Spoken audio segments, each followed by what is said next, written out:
Welcome to the second episode of Gangsters in Government, and I'm your host, Ali A. Parker. Now today, we're going to step into the dark world of Idi Amin, and we're going to explore how he used ruthlessness and fear to control and rule Uganda. But before we get started, hit that like button, and if you haven't already, subscribe. Now sit back, relax, and enjoy Gangsters in Government. Idi Amin was born between 1925 and 1928, and his mother was a witch doctor of their local village. When Idi was a child, he was taught the teachings of the Quran and was even known to be able to recite the Quran, and he even won an award for it. When Idi was a young man, he was large, strong. He was even a boxing champion. Idi got his first job as a hat and coat person at the Imperial Hotel. And one day while working, he caught the attention of a British Army officer. Impressed with Idi's size, the officer recruited Idi and helped him join the British Colonial Army. In 1946, Idi began working his military career as a laundry worker. Then he advanced and became part of the KAR, or the King's African Rifle of the British Army. After that, Idi was transferred to Kenya for infantry service. He stood out from the other soldiers and was said to be brave and courageous, and also bold and ruthless. His superiors described him as the model soldier. He remained in Kenya from 1947 to 1949. Then in 1952, his brigade was sent back to Kenya to engage and put down the Mau Mau rebels. The mission was a success, and he was rewarded and promoted to corporal and then sergeant. By 1953, Idi had reached the highest rank a black officer could reach in the British Army, and that was a Fande, or a warrant officer. Now Idi, he had a large family. He had 5 wives and 35 children. And in 1957, Idi led a movement with native soldiers for a pay increase, but that movement failed. Then Idi returned to Uganda and received a short service commission as a lieutenant in 1961, becoming Uganda's first 2 commissioned officer. Then he was sent to quell a cattle rustling dispute between Uganda's Turkana and Kenya's nomads. Amin was said to have done an outstanding job. He even threatened to cut off the penis of every Turkana man found rustling cattle. And he even followed through on that threat. In 1962, Uganda won its independence from Britain, so they were no longer under the control of Britain and could now make their own moves. The president of Uganda at that time was President Obote. He was impressed by Amin, and he promoted him to deputy commander of the army. Then Amin led an attack on Obote's rival, Mutesa, and forced him into exile.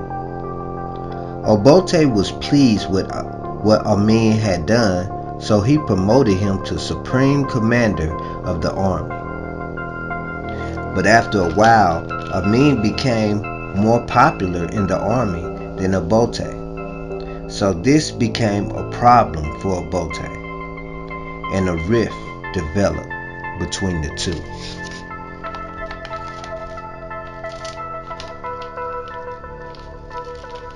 So of course Amin tried to have Obote assassinated, but he failed to do so. Obote then took control of the armed forces, reducing Amin's power. Amin knew Obote was going to have him arrested, so he staged a military coup and took power, then made himself prime minister and president. The Ugandan people were extremely happy and they celebrated. Amin released political prisoners. He disbanded the secret police and promised free and open elections. But that never happened. Amin extended his presidency from 18 months to 5 years. Then Amin named himself a nickname, Lord of all beasts of the earth and fishes of the sea. In 1972, Amin blamed the financial problems of Uganda on the Asians, so he expelled all Asians from the country. He even said God told him to do it.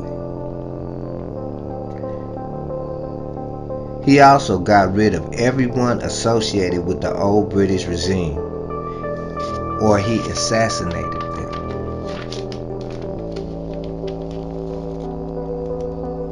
Then he set his eyes on his old overseers, Britain, and he started confiscating property from British nationals living in Uganda. So now Amin needed new allies, and he found one in Libya. He began to do business with Omar Gaddafi. Gaddafi provided Uganda with arms, and Amin promised Gaddafi in return he would convert his people to Islam. Amin even gave his support to the Palestinians against Israel.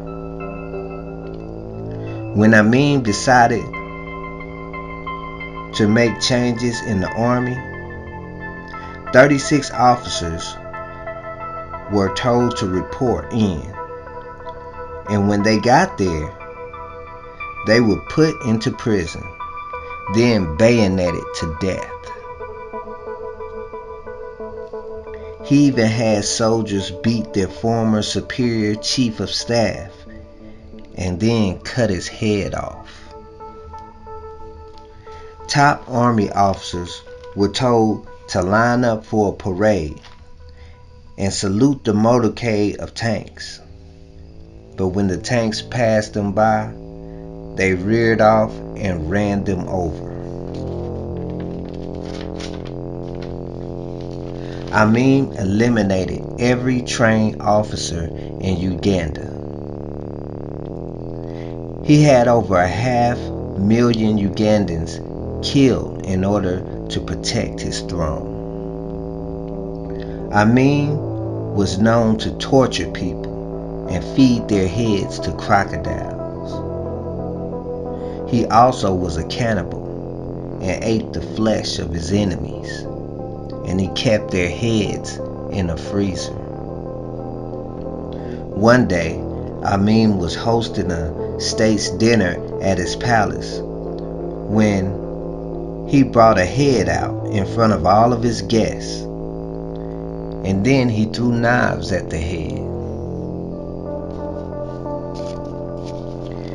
Now, by this time, Amin was paranoid, and he surrounded himself with around 18,000 security detail. He used these bodyguards to murder, pillage, or whatever else he thought needed to be done. On the average, there were 40 to 50 bodies thrown into Lake Victoria every day. In 1977, Uganda's economy had fallen to an all-time low. That, along with a senseless war Amin started with the Tanzanian people, his own people and army turned against him. So then, Amin and his 5 wives and 35 children fled to Libya. Then, on August 16, 2003, Amin died from kidney failure. Idi Amin, gangsters in government.